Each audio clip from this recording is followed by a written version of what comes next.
Bonjour à tous et bienvenue dans ce 31e épisode des Tontons Golfeurs. Bonjour Antoine, bonjour Sébastien. Bonjour Bonjour Kevin. Kevin, bonjour Sébastien. Bonjour Antoine. Bonjour les amis, vous allez bien?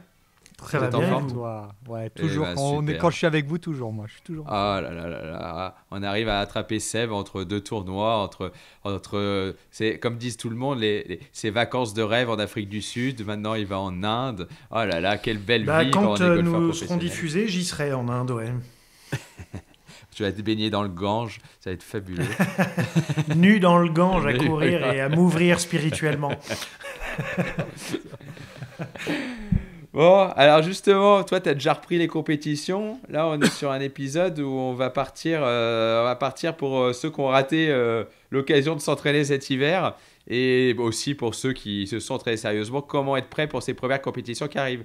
Avant tout ça, on fait un petit mot à nos partenaires. Donc, je commence. Un grand merci à Wally Clubmaker pour son aide sur les réseaux sociaux, le montage vidéo et puis tout le soutien qu'il nous apporte au quotidien pour moi et sur les tontons golfeurs.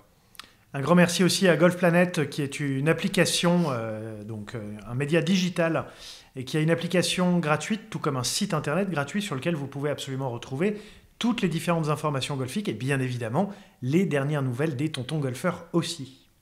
Et un grand merci à Callaway qui est présent avec nous depuis le début de cette aventure. Allez voir toutes les nouveautés sur le site. Les nouveaux drivers Elite Bois, c'est juste de la bombe. Ça envoie encore plus loin. Les fers sont parfaits. Donc je vous invite à vite aller les rechercher parce que c'est de la bombe. Bon, bah parfait. On y va les gars. Donc c'est assez drôle, parce qu'on avait planifié cet épisode et j'ai un ami de longue date que je vais saluer qui s'appelle Anthony Sabat qui nous écoute, que je salue et qui nous a envoyé un petit message en disant les tontons golfeurs, en l'occurrence c'était à moi qui s'adressait, mais voilà, lui il ne joue pas pendant 4-5 mois consécutifs pendant l'hiver et il aimerait avoir des conseils pour travailler à la maison. Quelques exos physiques sur le putting, voilà tout ce qu'il peut faire pour essayer d'être le plus performant possible quand il va reprendre en avril et pour performer dès le mois de mai où j'imagine que c'est pour les championnats de France par équipe. Donc là c'est un profil particulier, on va répondre un petit peu à sa question tout au long de l'épisode, mais on va aussi parler pour les personnes qui, pour eux, ont pu s'entraîner tout cet hiver, qu'est-ce qu'ils peuvent faire pour optimiser et être performants dès ce début de saison qui approche, qui sera dès le mois d'avril pour certains, d'autres qui reprendront peut-être un poil plus tard, peut-être fin mars pour certains aussi, et au-delà des joueurs professionnels qui, eux, n'ont quasiment pas arrêté, ils sont déjà repartis sur leur saison. Ça vous va, Déjà les gars? Anthony, déjà Anthony, on le salue parce qu'on le connaît. Ouais. Ça fait un moment que pas eu de ses nouvelles, mais c'est effectivement de toute façon un thème qu'on voulait aborder et qui va être intéressant au fur et à mesure de l'épisode de spécifier un petit peu justement, voilà, il y a beaucoup de golfeurs qui font une grande coupure et on les comprend pendant l'hiver, déjà parce qu'il peut y avoir du ski, il peut y avoir des vacances, il peut y avoir la flemme, donc on les comprend. Bon, bah parfait. Alors, déjà, je pense qu'on l'a déjà un peu évoqué dans certains épisodes, mais je m'en souviens plus. Donc, du coup, on va revenir là-dessus, sur la planification de la saison. On sait que chez les pros, le faire un calendrier qui peut évoluer en fonction des performances aussi dans l'année, doit quand même être à peu près dessiné avant ce début de saison et on vous invite effectivement, vous, en fonction de vos niveaux, que si ça soit des grands prix, que ça soit des championnats de France, que ça soit que des compétitions de clubs et de classement, de vraiment essayer de planifier. Vous prenez le calendrier de vos compétitions qui vous concernent et vous essayez de mettre des dates un petit peu butoirs sur des calendriers, sur le calendrier. Je vais le refaire.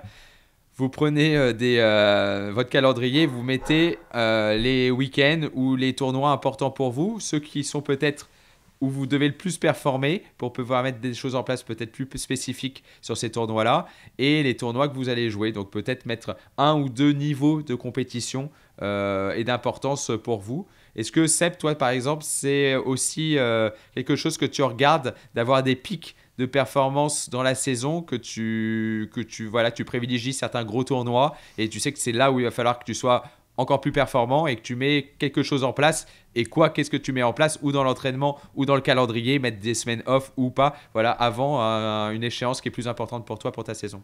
Alors, tu me poses la question, mais je vais quand même essayer de répondre d'abord dans un premier temps vis-à-vis des gens, tu vois, qui nous écoutent, vu que c'était le début de ta réflexion. C'est en fait tout simplement, il peut y avoir voilà, des compètes de classement que vous aimez jouer, parce que vous aimez jouer des compètes de classement, même sans sponsor, mais juste pour votre index. Et puis, il va y avoir, pour certains, la plus grande compétition de l'année, ça va être le championnat du club. Pour d'autres, ça va être un championnat par équipe. Pour d'autres, ça va être un championnat de France. Et en fait, du coup, c'est très important, comme le dit Kevin, de peut-être mettre des niveaux dans les compétitions pour...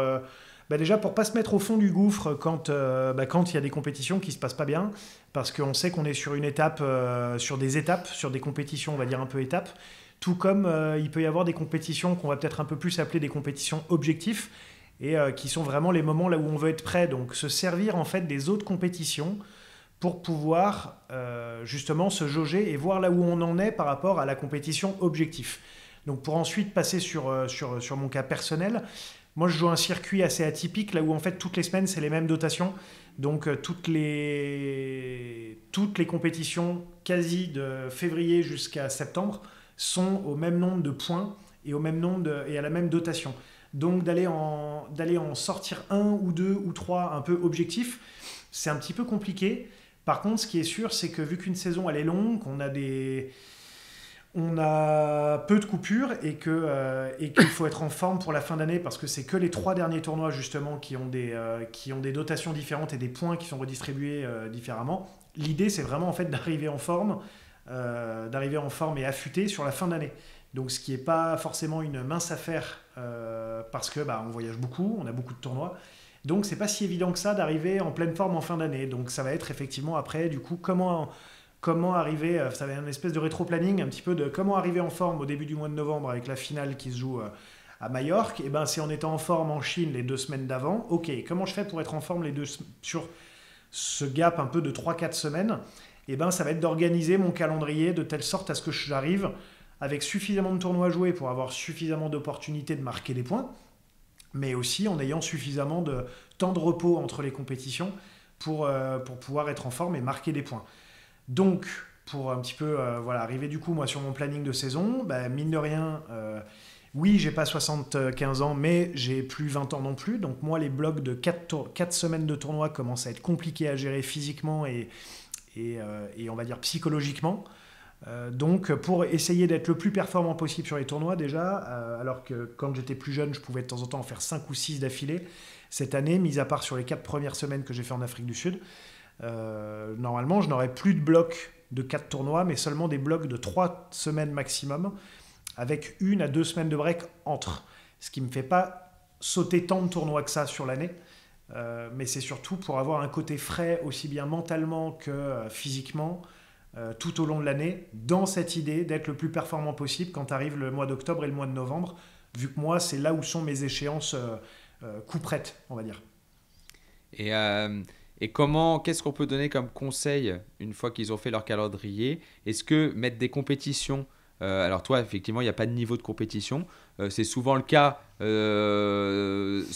chez les amateurs, parce qu'il y a plus d'opportunités de jeu sur différentes, pas circuits, mais entre guillemets, dans leur club, en Grand Prix, ils peuvent jouer. Est-ce qu'on ne pourrait pas leur conseiller peut-être d'arriver à mettre des compétitions avec un peu moins d'importance, ce qui peut paraître logique, en début de saison, pour déjà se faire un peu la main et se remettre un peu dans le bain de la compétition? Si, ça on en parle toujours. De toute façon, il n'y a pas de meilleur révélateur que la carte et le crayon. Donc d'avoir une carte dans la poche ou dans son chariot. Mais en tout cas, quand ça compte, même si ça compte pour pas grand-chose, ça compte quand même.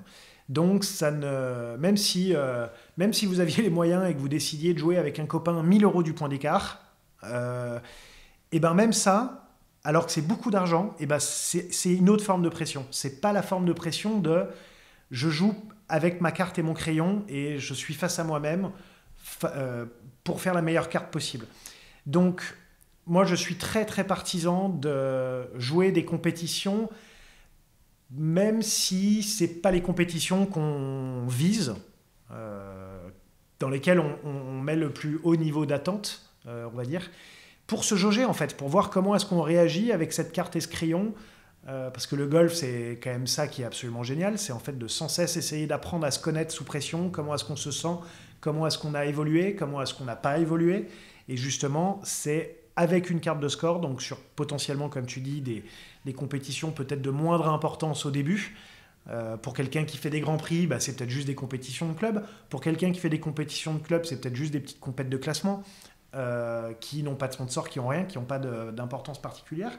Et pour les personnes là où déjà les compètes de classement c'est beaucoup, et là c'est peut-être faire un match avec un copain qui a un peu le même niveau. Mais juste il faut trouver un moyen de se jauger à balles réelles, même si c'est une balle à blanc potentiellement, simplement pour pouvoir apprendre à mieux se connaître et à comprendre où sont les endroits là où on a progressé, où sont les endroits là où on n'a pas progressé, ou si on a eu une longue coupure comme Anthony, juste de refaire en fait un petit bilan de ok, j'ai 2-3 tours de compétition dans les pattes maintenant, je peux regarder un petit peu comment se sont déroulées mes 3 parties, faire tenir quelques stats, et ok, donc où est-ce que je peux gagner le plus avec le peu de temps que j'ai? C'est en allant passer plus de temps autour du green et de chipper, en avant. Je vais prendre un cours autour du green, ou je vais aller voir Antoine au putting, ou tiens, le driving va pas, je vais aller voir Kevin, pour ceux qui sont par exemple en région parisienne. Mais en tout cas, voilà, de pouvoir mettre le point. C'est ce qui va permettre de pouvoir mettre le point sur ce qui ne va pas. Et il n'y a que la compétition qui peut nous permettre d'avoir un avis objectif. Et on peut voir que les meilleurs joueurs du monde ne breakent pas la semaine avant un majeur. Généralement, la plupart du temps, ils s'organisent pour avoir peut-être un ou deux compétitions et pour avoir un pic de performance qui est sur le majeur. On peut le voir par exemple souvent avec le British Open, parce qu'en plus c'est des conditions un peu différentes qui viennent chercher sur ce majeur-là. Il vient souvent au Scottish. Tous les joueurs sont quasiment la semaine d'avant au Scottish et il est placé là pour ça d'ailleurs. C'est une super réflexion que tu fais là. On le voit très bien avec notre très cher Tiger Woods, qui est au niveau des meilleurs joueurs du monde, il est quand même pas mal, en tout cas au niveau des plus grands palmarès, on y est bien là. Mais c'est justement l'une des choses un peu que Tiger dit ces dernières années, vu qu'il peut plus beaucoup jouer d'un point de vue physique. Il dit souvent « je manque de rythme ». Je joue très très très très bien à l'entraînement, je frappe très bien la balle. Bon, il a ses problèmes de marche qui l'empêchent d'être à 100%, mais il dit tout le temps « je manque de rythme ». Donc effectivement, les gens aiment bien jouer. Il y a quelques joueurs qui préfèrent, avant une semaine importante, justement récupérer. Donc presque ne pas jouer, aller dans un bel hôtel, se reposer, en général être en famille. Il y en a quelques-uns. Mais en tout cas, voilà, on voit encore une fois que dans ce jeu, il y a des modes de fonctionnement qui sont différents.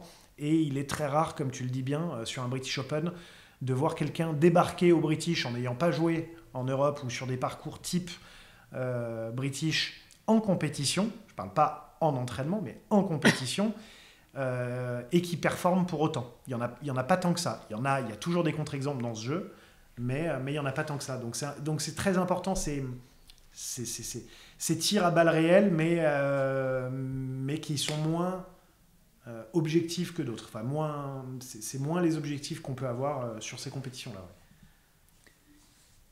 Et on peut effectivement, comme tu le disais, en tirer des leçons. Et c'est justement le moment. Donc il ne faut pas se mettre la tête sous l'eau parce que vous faites une mauvaise première compétition ou même deuxième, même si vous avez travaillé pour le coup tout l'hiver et que vous arrivez sur cette première compétition et que vous ne faites pas le résultat que vous avez espéré, ce n'est pas le moment de tout lâcher, de tout dire ça ne servait à rien de m'entraîner. Non.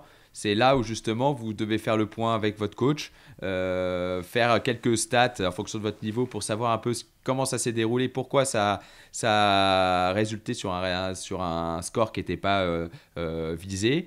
Et après, effectivement, on peut mettre l'accent rapidement sur les points qui vous ont empêché de scorer. Ça peut être souvent le petit jeu en sortant d'hiver parce qu'on n'a pas forcément passé beaucoup de temps à faire du petit jeu, du putting, surtout en performance. On l'a fait, peut-être on a fait un petit peu comme ça, mais on n'en a pas fait beaucoup et malgré tout, c'est là où il faut terminer le trou. On a tapé beaucoup de balles au practice, mais on a tapé beaucoup de balles sur tapis.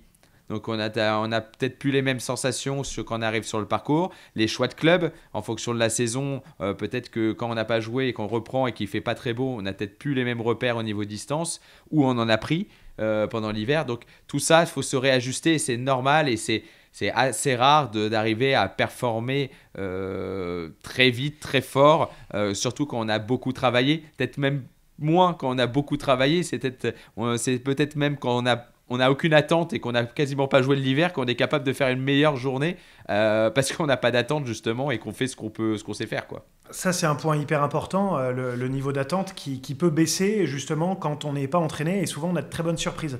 Là où je voulais rebondir, c'est que Antoine, dis-moi si je me trompe, mais j'ai le souvenir que tu as souvent très bien commencé tes saisons. J'ai des souvenirs de Pro Golf Tour, il me semble que tes 2 victoires sont intervenues rapidement dans l'année. Est-ce que je me gourre là-dessus? Et si je me en gourre, Égypte, ouais, c'est ça. et si je me gourre pas, est-ce que tu arriverais à expliquer d'une manière ou d'une autre comment est-ce que tu as réussi justement à souvent bien débuter tes saisons sur le Pro Golf Tour pendant ta carrière? Bah, déjà, c'est vrai que mes débuts de saison sont dus à forcément un entraînement l'hiver qui était efficace. J'ai essayé de me mettre dans les meilleures dispositions possibles, c'est-à-dire déjà partir à l'étranger pour pouvoir avoir des conditions d'entraînement qui soient similaires à mes conditions de jeu de compétition. Donc ça, c'est une première chose. Après, je pense à ceux qui n'ont pas beaucoup de temps pour pouvoir s'entraîner vis-à-vis de ça. La chose qui était importante pour moi, c'était surtout d'être en bonne condition physique avant tout. Donc moi, j'avais la chance de pouvoir faire du sport 3-4 fois par semaine. Mais pour des gens qui n'ont pas forcément la possibilité, avoir une bonne condition physique ne veut pas dire forcément aller à la salle 4-5 fois par semaine ou pouvoir se mettre à courir 4-5 fois par semaine. Il suffit aussi également de pouvoir courir. Il suffit de courir 20 minutes, une demi-heure, 2-3 fois par semaine, ça ne prend pas non plus énormément de temps et ça vous permet d'être quand même pas mal en forme. Mais je pense avoir été performant en début de saison parce que j'étais tout simplement chaud en fait. Chaud physiquement, j'étais chaud sur le plan du jeu, donc tout ça m'aidait à rentrer dans ce système-là. Ouais, donc en numéro 1, ça pourrait être intéressant pour justement les gens qui ne peuvent pas jouer l'hiver ou qui ne veulent pas jouer pour une raison. Effectivement, comme dit Antoine, de se préparer en fait en amont physiquement. Alors, pas forcément par des gros efforts, on l'a vu, chacun a son rythme, chacun a son niveau, mais en tout cas de se sentir en meilleures conditions physiques qu'à l'entrée dans l'hiver, à la sortie de l'hiver, ça permet déjà de vous aborder les compétitions dans un bon élan et en étant frais, en étant chaud, comme disait même Antoine. Je pense qu'effectivement, c'est un conseil et une routine d'entraînement physique, quelle qu'elle soit très courte, qu'elle soit ajustée à chacun, mais en tout cas avec un seul objectif, arriver au mois d'avril pour la reprise des compétitions ou la reprise du jeu en étant prêt physiquement et pas en étant déjà à la rue à ce moment-là alors que vous n'avez même pas commencé. C'est d'avoir une activation musculaire et là sur ça il peut ne pas y avoir d'excuses possibles, c'est-à-dire que vous pouvez largement faire un quart d'heure de sport, 20 minutes de sport, vous avez le poids du corps qui suffit largement maintenant à ça, vous pouvez très bien faire quelques abdos, quelques squats, aller courir un petit peu. Je pense que la notion de temps elle est vraiment à mettre de côté, je pense qu'après c'est vraiment une volonté. Encore une fois, il vaut mieux faire 3 fois 20 minutes dans la semaine plutôt qu'une fois 1h30. C'est ce qui va compter, c'est surtout la régularité avec laquelle vous êtes capable de faire un effort. Je pense qu'il faut arriver avec des muscles qui sont chauds, qui ont de l'énergie et ça c'est accessible. Et rien que des assouplissements, rien que d'avoir continué à faire des rotations, et ça je vais peut-être venir sur le deuxième point. Moi je pense que de faire beaucoup de swing à vide, que ce soit avec club ou sans club, même si vous n'allez pas jouer, c'est hyper important. Je suis persuadé que si vous faites une vingtaine de swings, peut-être pas par jour, mais on va dire 3 fois par semaine, avec un club dans votre garage ou même sans club, juste avec un grip, vous faites ça. Je suis persuadé que quand vous faites la reprise après 4 mois ou 3 mois, la reprise est beaucoup, beaucoup plus simple. Parce que vous gardez des automatismes et votre corps est habitué, n'a pas perdu l'habitude de faire ces rotations, de faire ces mouvements, de faire cette coordination. Et parfois même, vous pouvez même progresser dans votre swing par le fait de le faire à vide, de le faire devant une glace de chez soi. C'est bien aussi de le faire devant une glace devant chez soi. Tout ça, c'est des exercices que vous pouvez faire et qu'on peut conseiller à Anthony aussi, qui est un très bon joueur, de continuer à faire quand il ne joue pas. Voilà, tu ne joues pas sur le parcours, tu ne joues pas sur un golf, mais tu continues à penser golf et à jouer golf chez toi. Et déjà, là, tu gagnes du temps sur ta reprise. Il y a beaucoup, par exemple, de Suédois, Seb, je suis désolé, je prends la main sur soi, mais il y a beaucoup de Suédois, de Norvégiens dans les pays nordiques qui s'entraînent à l'intérieur. Donc eux, ils ont la chance de pouvoir taper dans un filet avec des balles, mais quand ils arrivent, ils sont quand même assez chauds. Donc ils ont 2-3 mois où ils s'entraînent dans ces conditions-là, et ils arrivent néanmoins chauds. Alors, vous n'êtes pas obligé de le faire avec une balle, mais vous pouvez très bien le faire sur des swings à vide, comme le dit Kevin, parce que le cerveau, il va mémoriser votre mouvement au bout d'un moment, et à force, en plus de réactiver musculairement, vous allez arriver forcément dans des meilleures conditions que si vous ne faites rien pendant 3 mois.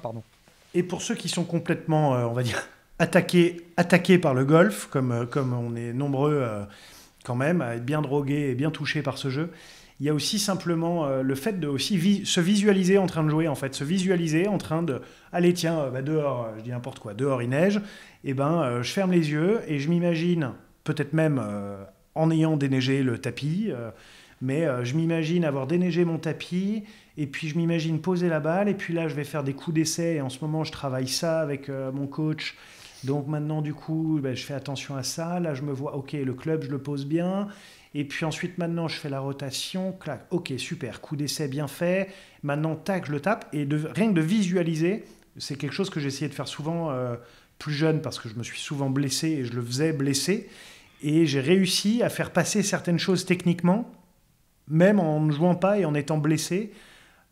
Et on le voit aussi très bien, je repense là à ce que vous disiez, de faire des swings devant le miroir et compagnie. On est quand même très nombreux à tout âge à faire des swings dès qu'on a le moindre truc. Moi, si j'ai un couteau à table... Les vides de magasin. J'allais te dire, si j'ai un couteau à table, je me retrouve au bout d'un moment, je me rends compte que je suis en train de le gripper.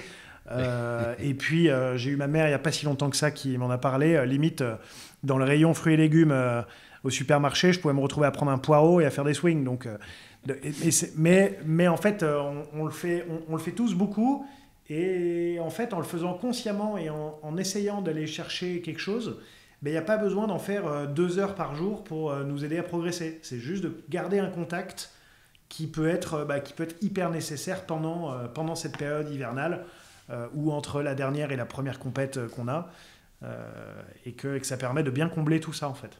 Ouais, et puis vous pouvez très bien aussi, si vous voulez vraiment avoir ce contact un petit peu avec la balle, faire du chipping avec des balles. Il existe des balles qui sont creuses là. Vous pouvez faire des petits chips si vous avez un petit tapis. Vous pouvez faire des petits chips dans le couloir et tout. Moi j'ai plein d'élèves qui font ça dans le couloir ou chez eux l'hiver. Et taper de putting évidemment avec Wellputt, qui en font plein de différents avec des jeux, sans jeu. Voilà, vous pouvez rien que faire ça déjà. Ça permet de garder du contact avec la balle, garder le contact avec ce sport. Et ça, déjà, vous gagnez beaucoup, beaucoup, beaucoup de temps sur la reprise si vous n'avez pas pu jouer beaucoup l'hiver. Et sur la visualisation, comme disait Seb, c'est hyper important de penser golf, de visualiser vous en train de jouer. Et ça, c'est même très important à l'approche des premiers parcours et des premières compétitions, de rentrer dans une phase de visualisation où là, c'est même plus que vous visualisez en train de performer et en train de déjà faire votre première compétition, de dire ah oui c'est vrai, alors ma routine, je fais ça, je me visualise en train de préparer mon sac, déjà de préparer son sac la veille, je me visualise en train d'arriver au golf, d'aller chercher mes balles, est-ce que je tape en premier? Voilà, de visualiser ça et de le programmer aussi. C'est important pour être performant, je pense, sur votre première compétition, d'avoir programmé en fait tout ce qui va se passer, parce qu'il y a peut-être des automatismes que vous avez oubliés, et de bien programmer, d'avoir fait votre sac, voir regarder la météo pour savoir si vous êtes bien équipé, de derrière savoir à quelle heure vous allez vous lever, à quelle heure vous allez manger, à quelle heure vous allez partir, à quelle heure vous allez arriver au golf, qu'est-ce que vous faites dans votre réchauffement. Déjà ça permet d'arriver beaucoup plus sereinement au départ du 1 et d'être dans des conditions plus optimales pour pouvoir performer. Je reprends au niveau du putting, là, comme tu disais, Kéké. Au niveau des tapis Wellputt, c'est vrai que j'ai des élèves, on va dire 2 catégories d'élèves, même s'il y en a plusieurs, qui ne viennent pas jouer au golf pendant 2-3 mois ou une fois tous les 3 mois pendant cette période hivernale, parce qu'ils n'ont pas envie d'être dans des conditions horribles comme ce qu'on peut connaître dans la région parisienne.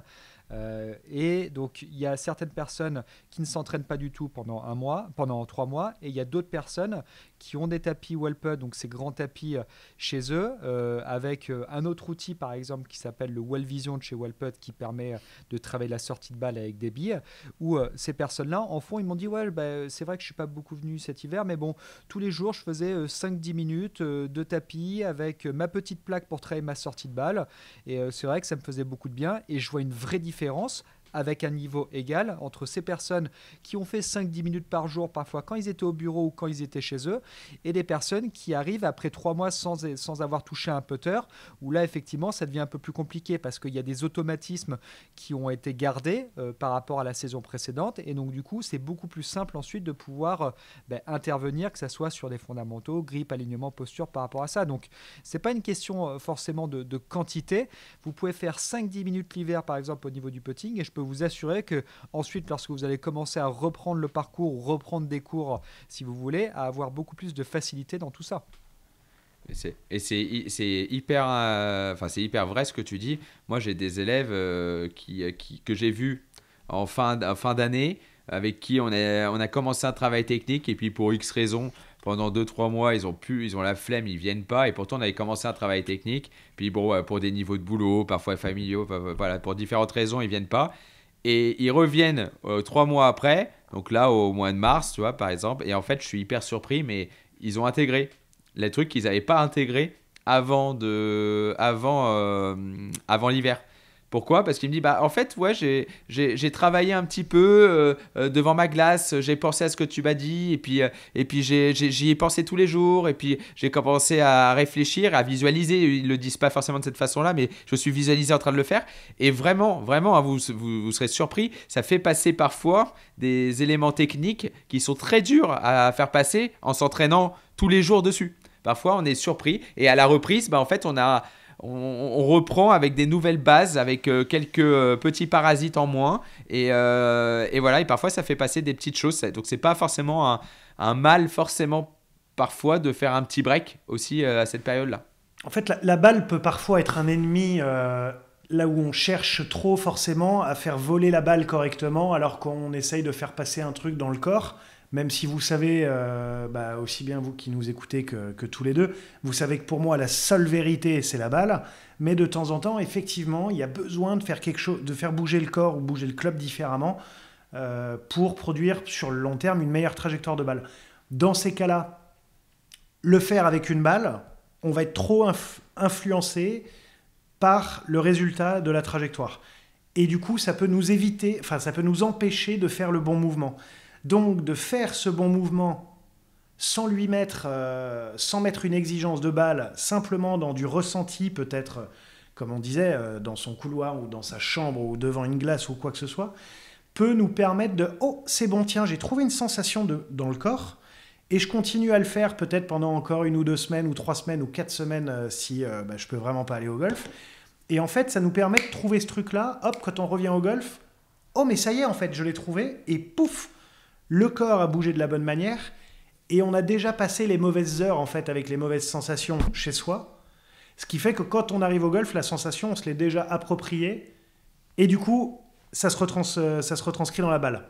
C'est comme ça que je vois un peu le truc aussi. Et c'est hyper mais très intéressant. clairement, si les gens, on pouvait leur faire 3 mois de golf sans toucher la balle, on aurait des bien meilleurs swings. Alors après, on aurait peut-être un peu de retard sur le contact et sur d'autres aspects, mais en tout cas en termes de pureté technique, il y aurait beaucoup moins de parasites et on ferait évoluer les swings beaucoup plus vite. Le problème, c'est qu'un golfeur, pour l'attirer et pour qu'il aime ça, il faut le contact avec la balle, il faut qu'il arrive à taper au début peut-être sur un petit tee, après sans un tee. C'est ça qui les fait revenir et qui donne envie. Donc on leur fait faire beaucoup de coups d'essai, mais c'est vrai que parfois des débutants, de faire beaucoup de coups à vide, de fait de ne pas être pollué par la balle, les ferait progresser beaucoup plus vite, au niveau de la gestuelle en tout cas.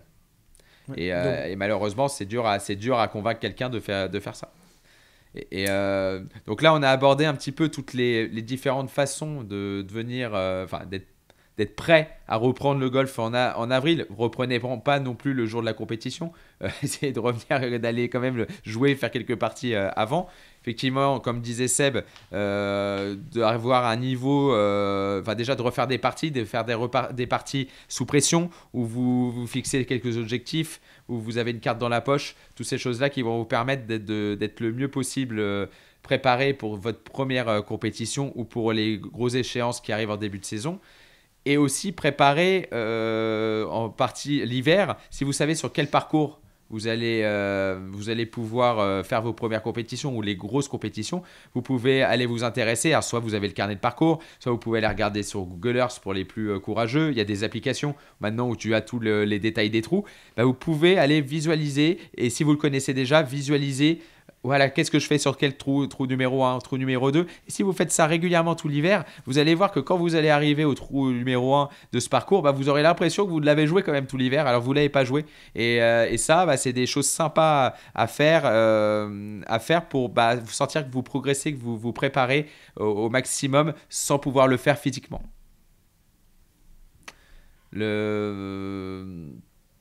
On a dans le plan un peu qu'on regarde, il y avait la préparation mais je l'ai déjà dit tout à l'heure sans le vouloir, mais c'est la préparation aussi de tout son matériel, de son sac. Donc bien vérifier que tout est prêt, que vous avez des gants, que vous avez des balles, que vous avez des tirs. Ça paraît bête comme ça, mais effectivement de préparer que tout est bien, que vous avez bien une tenue de pluie parce qu'il y a des chances qu'il puisse pleuvoir en fonction de la région où vous reprenez en début de saison. C'est un moment que j'ai toujours adoré, ça.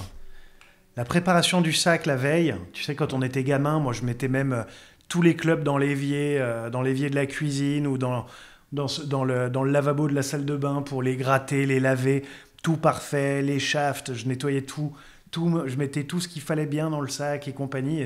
C'est un plaisir, c'est un kiff. En fait, d'arriver. Mon tour, il commençait la veille. Ouais. À ce moment-là, quand je commençais j'organise le sac, je me fais le parcours, ok, demain il y a du vent, tac, va falloir que je joue comme ça. C'était le moment que je kiffais ça. Et puis c'est génial, je trouve, de pouvoir se dire, vu qu'on est tous des passionnés de golf et que la veille de la compétition et même les jours avant, on est déjà dans la compétition. Et en fait, de pouvoir sentir qu'on met des actions en place pour mieux jouer, c'est sympa. Tu vois, moi, je trouve que c'est un côté sympa. Ça fait partie de la compétition, de ne pas se coucher tard la veille, de pas prévoir. Il n'y a que les golfeurs qui refusent des soirées le vendredi soir ou le samedi soir parce qu'ils ont une compète le lendemain à 8h du mat. Même si Anthony en fait quand même les vendredis et les samedis soirs, parfois. Ouais. Parfois. Surtout l'hiver, du coup. Mais Anthony, voilà, si tu veux faire vraiment des grosses soirées, tu les places plutôt l'hiver, du coup. Pas pendant les compétitions objectifs. Non, les petites blagues à part, on s'est bien préparé ou on ne s'est pas bien préparé, comme on l'a dit. Enfin, on a essayé de s'adapter à l'hiver. Et on va prendre le départ de cette première compétition, du coup, du mois de février, mars ou avril, en fonction des régions, en fonction de quand on peut. Qu'est-ce que vous conseilleriez un conseil qui peut être le même, aux personnes pour cette première compétition? Tout simplement, moi, on prend le cas de la personne qui commence la compétition alors qu'il ne s'est pas du tout entraîné de l'hiver. Les deux. Selon moi, il peut y avoir un conseil commun. Enfin, moi, j'en ai un en tête qui pourrait être commun, qui est commun aux deux. Ouais. Moi, j'aurais tendance à dire, on met les pieds directement dedans, mais c'est d'avoir aucune attente. Voilà, bien joué, il est fort. On veut qu'il y ait zéro, c'est juste en fait votre évaluation, j'ai envie de dire, de début de saison, de fin d'hiver, on l'appelle comme on veut, pour voir un petit peu ce qui se passe, qui va nous permettre de nous dire ok, qu'est-ce que j'ai perdu par rapport au début de l'hiver, qu'est-ce qui va mieux, ça se trouve, parce que comme l'a dit Kevin, il y a des choses aussi que l'on peut comprendre mieux par rapport à ce qu'on avait travaillé quelques mois auparavant. Donc je pense qu'il faut vraiment prendre ça comme étant un tour bonus et qui est vraiment un niveau d'attente qui soit extrêmement faible, tout simplement pour faire c'est le maître mot, je pense, que de l'épisode par rapport à cette première compétition. Pour moi, je trouve ça vraiment. Je pense que Seb, c'était là-dessus que. C'était bien évidemment exactement là où je voulais vous emmener. C'est le niveau d'attente, c'est que quoi qu'il arrive, oui, c'est la première compétition, mais en soi, on s'en fout. C'est-à-dire qu'on veut déjà, c'est un jeu. Première chose hyper importante, ça reste un jeu. Même pour ceux dont c'est le métier, c'est à la base un jeu. On joue au golf, on ne professionne pas le golf, tu vois. Donc, ça reste un jeu. Et ensuite, abaisser son niveau d'attente, qu'on soit entraîné ou pas entraîné. Si on n'est pas entraîné, c'est beaucoup plus facile. Parce qu'on a vraiment, comme je dis souvent, ça va vous faire marrer, on dit souvent au golf, il faut un club, une balle, une excuse. Et les 2 premiers sont même pas obligatoires. Une excuse, ça suffit. Mais c'est un petit peu ça. C'est-à-dire que vu qu'on a déjà notre excuse, on n'a pas pu beaucoup s'entraîner. Et ben, du coup, de temps en temps, pouf, on se relâche complètement et on se laisse une chance de bien jouer. Et ça arrive assez souvent qu'on joue bien. C'est pas une recette miracle. Ça veut pas dire qu'il faut plus s'entraîner. Et comme ça, après, on enlève le niveau d'attente. Mais, donc on se laisse vraiment, on ouvre clairement la porte à, ok, on sait pas ce qui va arriver aujourd'hui, mais je vais juste essayer de faire la meilleure partie de golf possible. Et quand on arrive entraîné, voire surentraîné, et qu'on se sent prêt comme jamais, la meilleure manière de prendre une grande gifle par ce jeu, c'est de mettre un niveau d'attente trop élevé.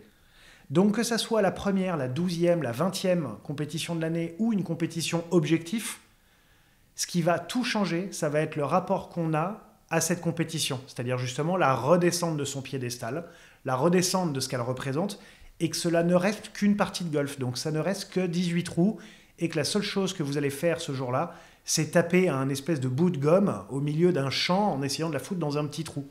Donc c'est vraiment redescendre à fond ce niveau d'attente. Le golf ne nous doit rien, on n'a rien à en attendre, on est juste là pour faire de notre mieux.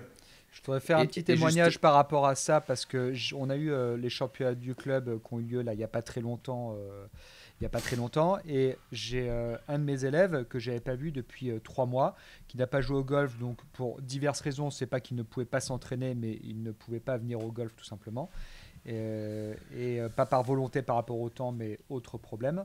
Et puis, donc, il me dit, là, c'est ma première compétition, c'est le championnat du club. Voilà, je vais voir ce que je donne. Bon, on va voir ce qui se passe, quoi.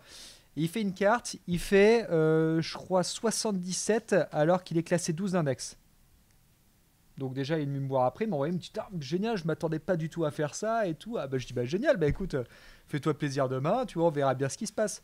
Le lendemain, il fait 91. Qu'est-ce qui a changé à ce niveau-là? Je suis triste pour lui, mais je l'ai vu venir à 100 000.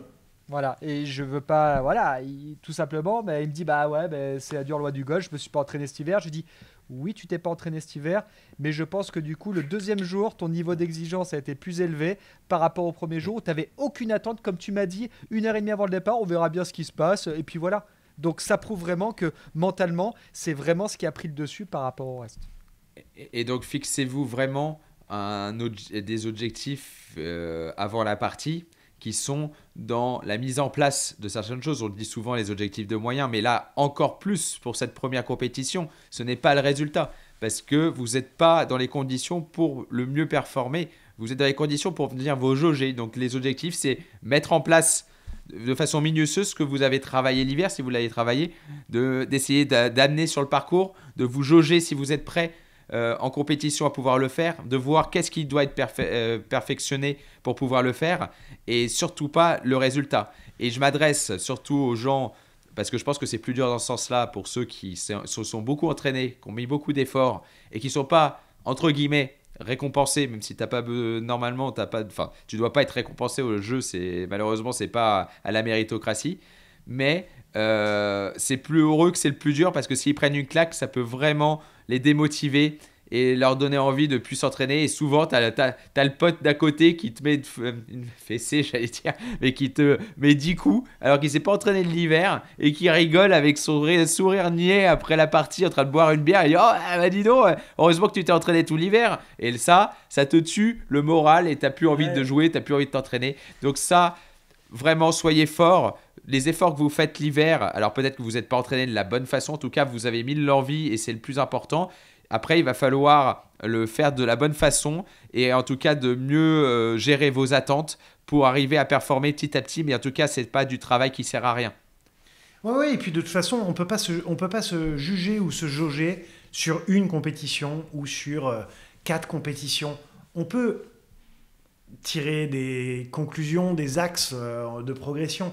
Mais on peut pas se juger définitivement sur c'était la compète sur laquelle je devais bien jouer et j'ai mal joué, je suis nul, ou tout ce que j'ai fait ça servait à rien. Donc vraiment il faut garder beaucoup de hauteur là-dessus et ne pas trop attendre du jeu de golf parce qu'il a rien à nous donner si ce n'est une opportunité de s'exprimer et de bien voir ce que ça donne en fait. C'est vrai, pour rebondir aussi sur autre chose, et on en a parlé juste avant, par rapport à ce pote qui te met 10 points dans la gueule alors qu'il ne s'est pas entraîné de l'hiver, c'est ça qui est absolument, j'ai envie de dire, horrible et tellement fantastique dans ce sport. C'est que c'est certainement l'un des seuls sports où tu peux être capable de faire ça. Ton niveau d'attente est tellement faible que du coup, tu es capable de battre pas n'importe qui, mais même quelqu'un qui est meilleur que toi dans ces conditions-là. Donc. Oui, et puis comme tu le dis, en fait, cette anecdote-là, là où il faut faire très attention, c'est qu'il ne faut pas venir en attendre quelque chose de « Ok, je mets mon niveau d'attente bas, comme ça je suis sûr de bien jouer ». Non, non, non, non, c'est pas du tout de la magie. C'est la magie de ce jeu, en tout cas, mais c'est pas de la magie dans le cerveau. Le niveau d'attente bas, on s'est beaucoup entraîné ou on ne s'est pas beaucoup entraîné, et il faut juste faire avec et composer en fait la meilleure partie possible. Sans que le score, en tout cas, sur les premières parties, voilà. Personnellement, en début d'année en Afrique du Sud, sur mon premier tournoi, j'ai fait 4e. Et pourtant, c'est pas l'hiver sur lequel j'ai pu le plus m'entraîner. C'était aussi un choix. J'avais moins de coupures que les autres années, donc je suis plus resté en région lyonnaise. Ça a été un hiver, certes, relativement sec, mais relativement froid aussi.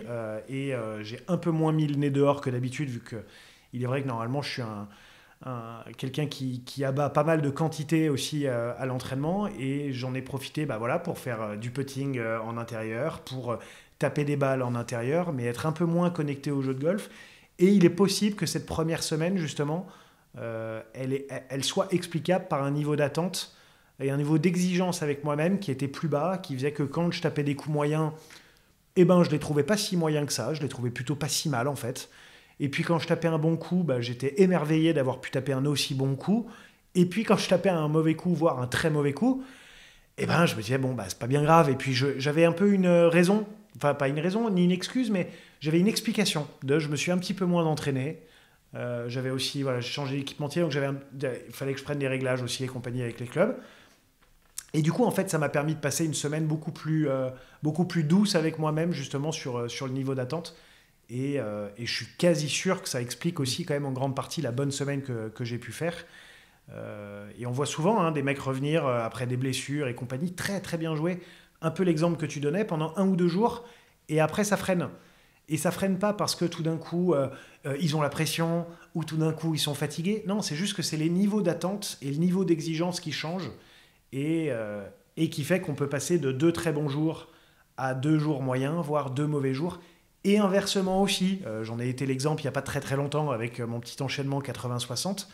Oui, il n'y avait pas du tout les mêmes conditions climatiques les 2 jours, mais la seule chose qui m'a permis en fait, même si toujours pas de la magie, de descendre très bas le 2e jour, de faire 60, c'est aussi parce que mon niveau d'attente était anéanti en fait. Je n'avais plus aucune attente, j'étais juste là pour oser taper certains coups. Ça ne voulait pas dire taper des coups cons, mais oser taper une trajectoire qui me plaît beaucoup, et puis y aller quoi. Et puis ça veut pas dire qu'à chaque fois que je vais réussir à baisser le niveau d'attente, je vais faire moins 12.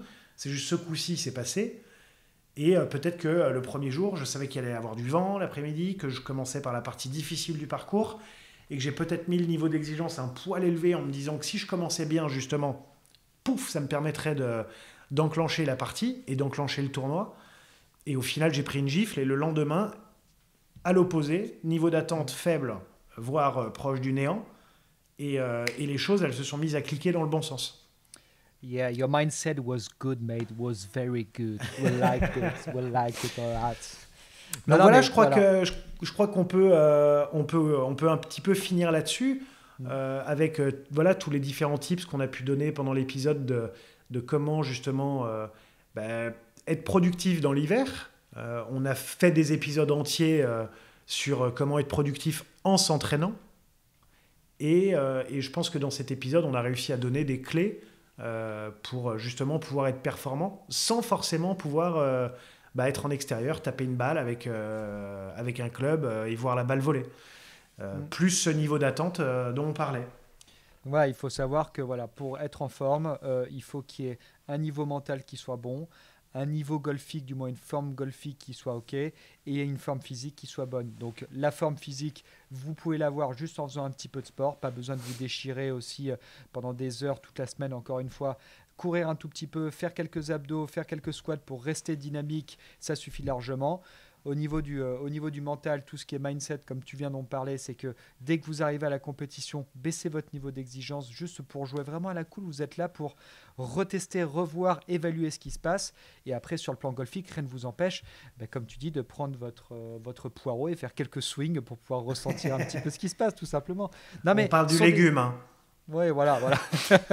Non, mais ce sont des choses qui vont paraître un petit peu bêtes, mais oui, on ne va pas prendre le poireau. Vous pouvez très bien prendre votre club, aller un petit peu à l'extérieur, ou si vous avez la chance d'avoir une hauteur sous plafond qui le permet, faire quelques swings, ou même tout simplement un petit tapis que vous achetez sur divers sites internet avec des balles en mousse. Ça peut aussi très bien faire l'affaire. Vous voyez, c'est largement possible. Eh bien super, merci les gars. Kevin a eu un petit problème technique, donc il nous a abandonnés il y a quelques petites minutes. Mais en tout cas, merci les gars encore pour cet épisode. Merci Tonio. Merci à toi Sébastien. Merci Kevin, même si, vu qu'il n'est pas là. Pour une fois que moi je suis là et que c'est lui qui n'est pas là. Hein, merci aussi à toutes et à tous de nous avoir écoutés encore une fois sur ce 31e épisode des Tontons Golfeurs et de nous avoir écoutés jusqu'au bout. N'hésitez pas à partager cet épisode avec vos amis qui, comme Anthony, n'ont pas le temps de taper des balles l'hiver. Tout comme à ceux qui ont le temps de taper des balles, parce qu'il y a plein de choses sûrement intéressantes à entendre dans cet épisode. N'hésitez pas à nous donner des étoiles et des avis, ça nous aide beaucoup et ça nous fait progresser dans les classements. Vous pouvez nous contacter sur tous les différents réseaux sociaux, donc Facebook, LinkedIn et Instagram, @lestonsgolfeurs, tout comme par mail lestonsgolfeurs@gmail.com. Et puis on se donne rendez-vous dans 2 semaines pour le prochain épisode des Tontons Golfeurs. Salut Antoine. On peut faire juste avant Sébastien, c'est bien de le faire dans l'autre sens. On va remercier à nouveau nos sponsors comme on fait toujours. Je me suis fait prendre par l'émotion de Kevin qui n'était plus là. Oui, mais c'est Kevin qui tient toujours le fil et sans lui, on est un peu perdu. Mais heureusement, pour une fois que j'ai un petit cerveau et que je suis en forme, parce qu'il est 19h. Bravo. Et voilà. Donc, je vais commencer par remercier deux de nos partenaires, donc Golf Planet, média digital. Vous pouvez retrouver toute l'actualité du golf directement à travers l'application ou le site internet pour être au top de l'actualité. C'est absolument parfait. Et remercier de mon côté également, enfin de notre côté, Callaway et Odyssey, qui nous supportent encore depuis le début de cette aventure. Un partenaire majeur qui est aussi présent sur tous les parcours de golf, dans tous les pro shops. Allez vous faire plaisir, allez acheter tous ces beaux clubs, ces beaux petits bijoux. Vous jouerez encore mieux, ça c'est certain que c'est toujours les clubs qui font le golfeur, à condition qu'ils soient bien fités, n'oubliez pas. Et en parlant de fitting, du coup aussi un grand merci à Wally Clubmaker, disponible en région parisienne et ailleurs il me semble, mais surtout qui nous aide à pouvoir créer ce contenu sur les réseaux sociaux, le contenu visuel, donc sur YouTube, pour ceux qui nous regardent sur YouTube, même si c'est pas encore tout le temps parfait parce qu'on n'est pas encore très bon dans les cadrages, donc même si c'est les équipes de Wally qui nous permettent d'avoir un visuel, nous on n'est pas encore au top, mais en tout cas un grand merci à Wally de nous permettre de passer ce cap du visuel dans tous les échanges qu'on a avec eux et Kevin particulièrement au quotidien au golf de Paris-Longchamp. Donc encore une fois, merci beaucoup. Et puis, Antoine, à très bientôt. Prends bien soin de toi. Toi aussi, Sébastien, et prenez soin de vous aussi, à toutes et à tous.